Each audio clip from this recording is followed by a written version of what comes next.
Alright guys, got a couple topwater baits tied on because we're out here bright and early this morning fishing for spotted bass and some largemouth in the Flint River. I got a little buzzbait tied on. Let's see if it runs true. Oh, that runs great.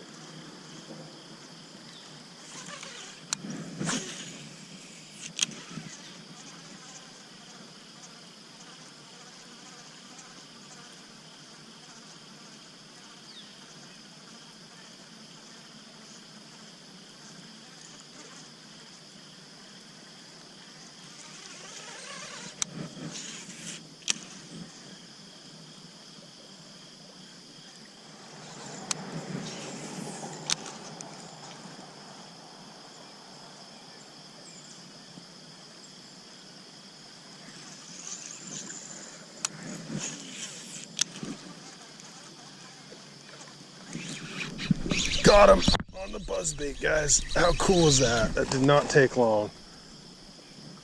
That is awesome. I wonder if it's a spot. No, it's a little largemouth. Nice. That's super cool though. He came out off of that undercut bank over there and kind of swirled on it, and then he got it. Cool. Little pound largemouth on the buzzbait. See if we can get more. Try another cast back there. I wonder if there's more. Usually river systems, if there's a good current break, it'll hold more than one fish, but maybe that one stirred it up a little too much in there. Not a bad way to start. A little largemouth on the buzzbait.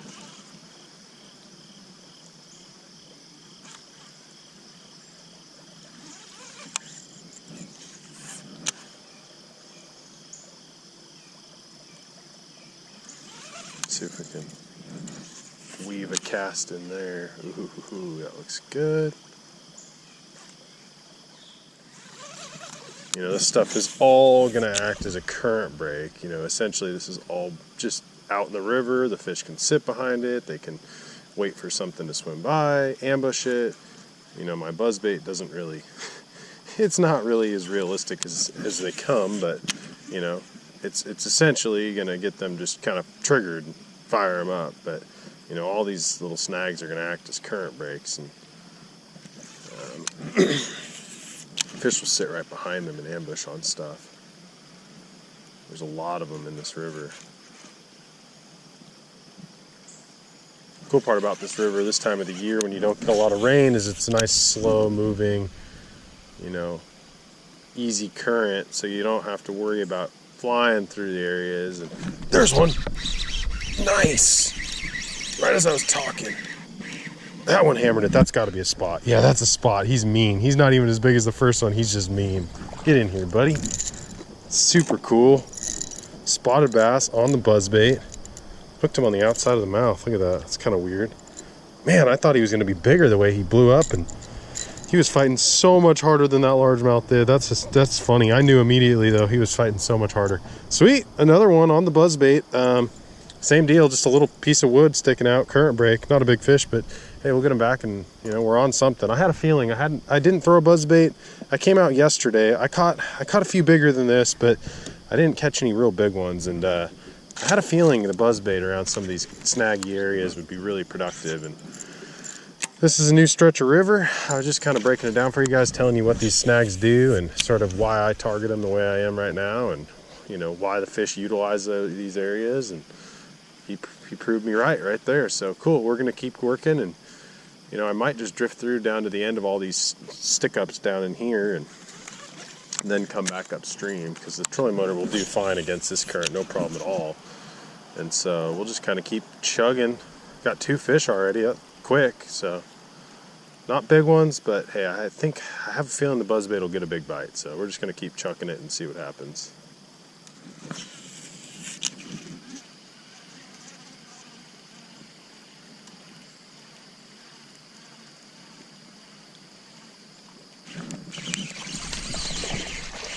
Got one out of that hole. I don't know if it's the same fish that bit me before or not, but we got one. Largy. I don't think that's the same one that bit before, because if you guys saw that, that was a pretty good blow up right before that, but it was in the same spot, so you never know. But look at that, choked that buzzbait. Sweet, not a big one, but we'll take him. Another largemouth.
Spotted bass. I was just trying to get up current so I could fish back down. So I was kind of going through this hole with the trolling motor trying to get upstream and fish my way back down. And this guy came out from this tree and grabbed the Savage Gear Topwater. Just buzzing that thing around those trees, and he came out and clobbered it. Sweet. Not a big one. Little spotted bass. Pretty cool. Nice. Nice. Little guy. Let's get some more. Bigger ones. Ooh, ooh, ooh. One's chasing a... Holy cow. Holy cow. That was so cool. One's chasing a shad up there. That looked like a pretty good fish, too. Oh, it's still chasing it. You guys see that? You guys see that? Hear that?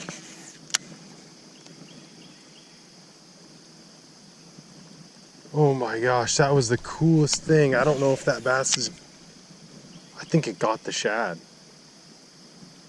Holy cow, it started all the way in the back. And it worked all the way out towards the boat here. The shad just kept twitching and flicking and trying to get away, and I think the bass got him. If I had picked this topwater up a hair earlier, I might have been able to catch that fish.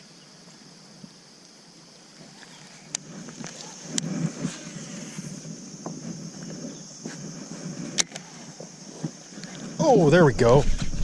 That's a better fish. Oh yeah. Oh yeah. Right on. I think it's a spot too. I'm going to loosen my drag. Oh, not that loose. Oh yeah, it's a spot. Oh, he's hooked in the top of the head. He's not that big. Get up in here. No, it's a largemouth. Dang, that's a nice largemouth. Decent little largie. Almost immediately when that bait hit the water, that's the biggest fish I've caught so far. About 1.5 pounds. Not big, but decent on the Savage Gear Topwater again. Seems like they like the topwater today. He was right by this little laydown right here.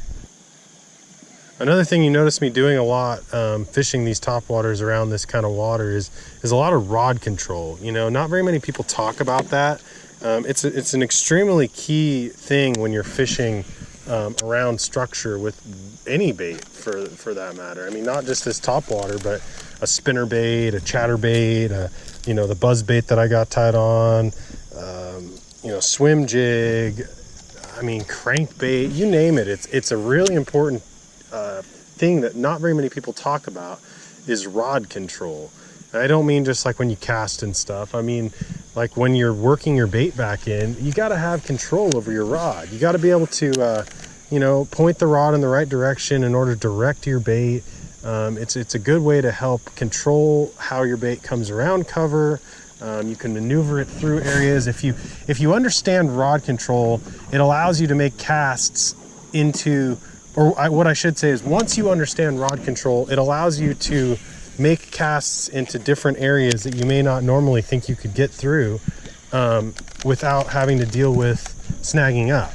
I mean, obviously when you're first doing it, you're gonna snag up and you're gonna have some issues, but as you get it more and more dialed in, you will be able to like kind of thread the needle, so to speak, you know, cast into little zones where, you know, you might not normally throw, just because you'd think, oh man, well, I'm gonna have to, you know, I'm gonna reel over that, or I'm gonna reel, you know, straight into that. Well, if you control your rod, and in this situation, this is pretty technical because you're dealing with current and controlling your rod. So like, I'm timing things as I go based on the current, based on how I'm drifting.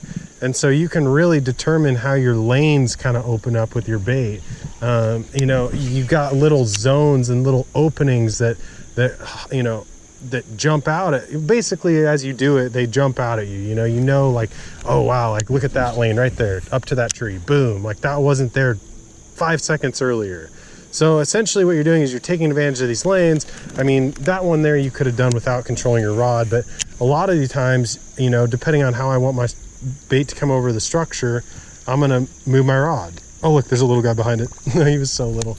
But depending on how I want my bait to come over something, I'm gonna change the angle of my rod. Not always, but it definitely comes into play with this type of fishing, and a lot of other types of fishing. You know, dock fishing, it's a really, really crucial way to, you know, thing to know for dock fishing. You know, there's all kinds of styles and techniques where it really comes into play. So rod control is something that you should start thinking about if you haven't already. Too many leaves on the surface even for the buzzbait. Not sure, but we got a nice swirling current right here. This is the best like big eddy that I've found on this river so far, and this is typically, if you can find a big eddy like this is where these bigger fish are gonna live.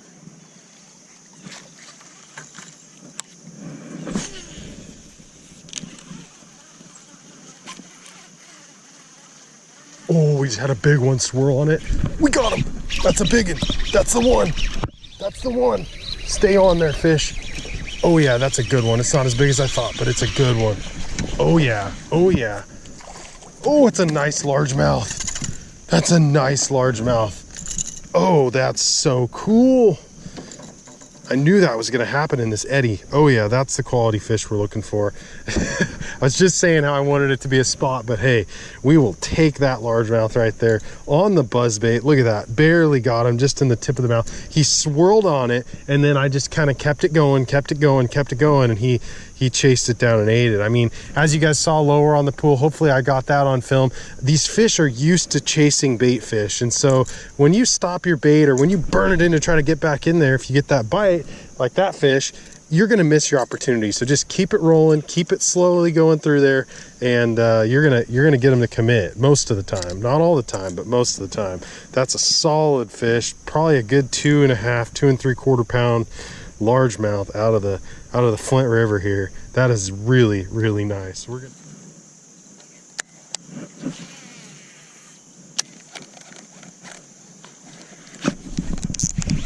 Did you guys see that? No, it came off. Oh, my drag was too loose from fighting that other fish. Gosh dang it, that thing annihilated that leaf off of it. Did you hear it hit it? Oh, I think that was a spot. I don't know. It was probably a largemouth. God, when he hit that thing, it just poof. Hope you guys heard that. That was an aggressive bite. I was like ripping it to try to get a leaf off. Dang, he came up and plowed it. I bet if my drag wasn't as loose as it was, I would have caught him. I don't know why it was still that loose. Loosened it way too much fighting that other fish.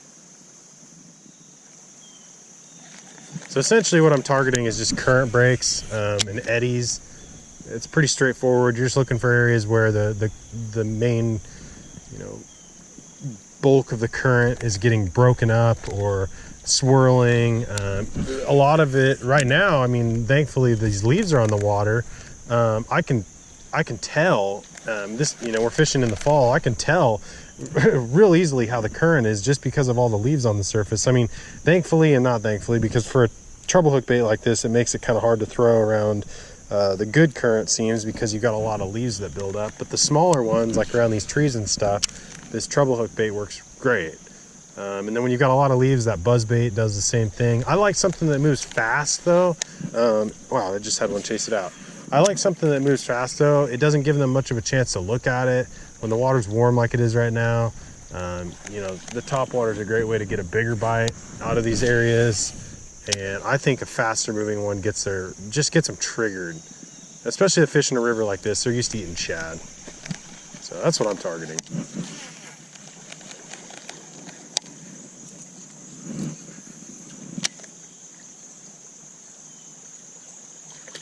Oh, that was so cool. In the heavy current. He's only got one hook. It's a spot. Stay on there, buddy. Stay on there, buddy. Stay on there, buddy. Yeah, that's a nice spot. That is so cool. In the heavy current. Oh, that's awesome. He came out and just annihilated that. Savage Gear Topwater. Oh, that is so cool. That's a nice spotted bass. All right, guys, that's a nice spotted bass on the Savage Gear Topwater. I believe this guy's called the Smash Tail. I can't remember if it's Splash Tail. I think it's Smash Tail. So that's the Smash Tail spotted bass.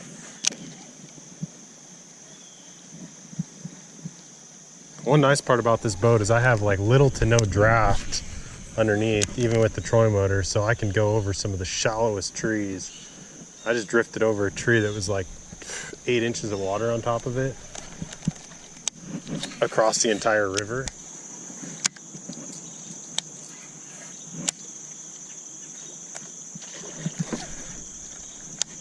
Did you guys see that?